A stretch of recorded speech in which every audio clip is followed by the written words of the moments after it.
Archbishop Eamon Martin, the Primate of Ireland, presided at an event in Warrenpoint, Northern Ireland on September the 5th, commemorating the 80th anniversary death of the Auschwitz martyr St. Maximilian Kolbe. The idea of having a commemoration for St. Maximilian Kolbe comes from the fact that it's 80 years since his death. Historically, that's also been the case because St. Maximilian Kolbe is regarded in Ireland as a very popular saint. In fact, a super saint. His strong ethic, his strong pro-life values, and his ability to stick to his principles of the faith, withstanding all types of torture, has, I suppose, been so popular internationally.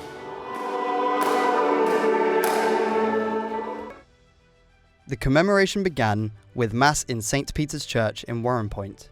Martin, the Archbishop of Armagh, presided at the Mass. St. Maximilian was a martyr for love, said the Archbishop during his homily. St. Maximilian Kolbe teaches each one of us to remember that the Word of God is within us and that each of us has a calling in our own baptism to be witnesses to the faith.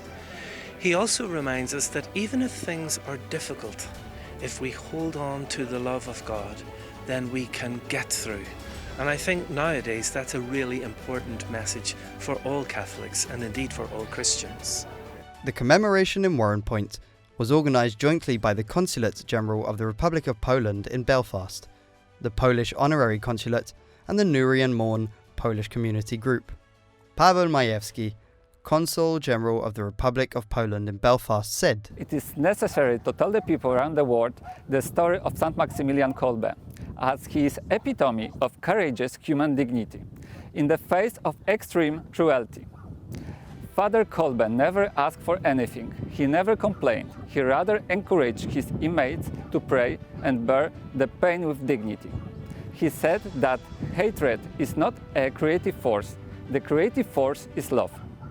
On the other hand, Jerome Mullen, Honorary Consul of the Republic of Poland, pointed out that today we still have to remember the events of 80 years ago. I think it is very important to remind people of what happened in 1940, not just for Irish people, but also for the people of the world, and to remind people of man's inhumanity to man, which is what happened and what took place in Auschwitz in 1941 and right across the world. So we should never repeat what has happened at that time, and we should remind people of that.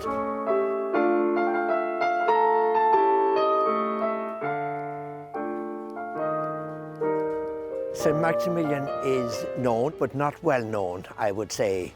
He certainly, from the thousands of people that would have gone to visit Auschwitz, for example, would certainly know of the history of St. Maximilian Kolbe. And also from people who have come to live and work in Ireland, they would have learned the story of St. Maximilian from them as well.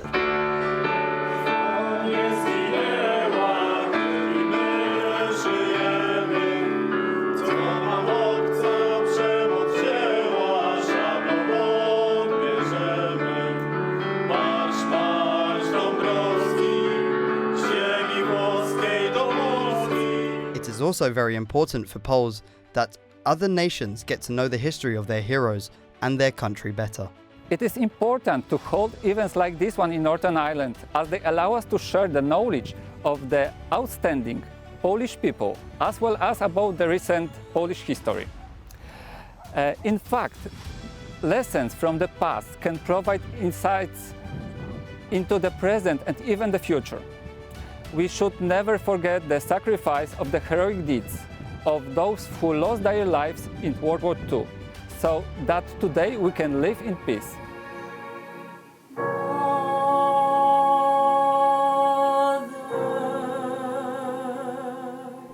During the ceremony, EWTN Poland journalist Krzysztof Kunert presented a lecture on the life and work of Saint Maximilian and documentary film Two Chapels, about the last moments of the saint's life in a starvation cell in Auschwitz.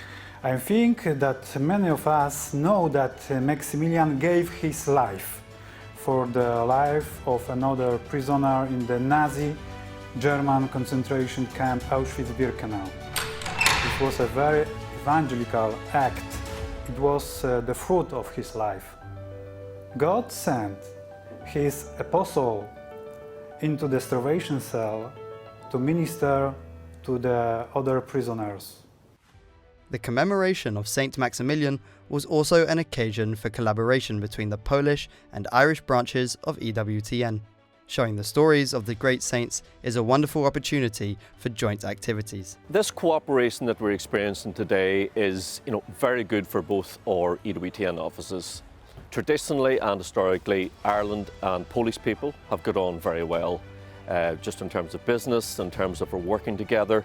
And Ireland are known as hard workers, being people of substance, being people you can depend on. And that's been our experience as well, of course, working with the Polish office and taking this opportunity, working together to publicise Maximilian Kolbe. I suppose we would see that as almost like a flagship of our experience of working together.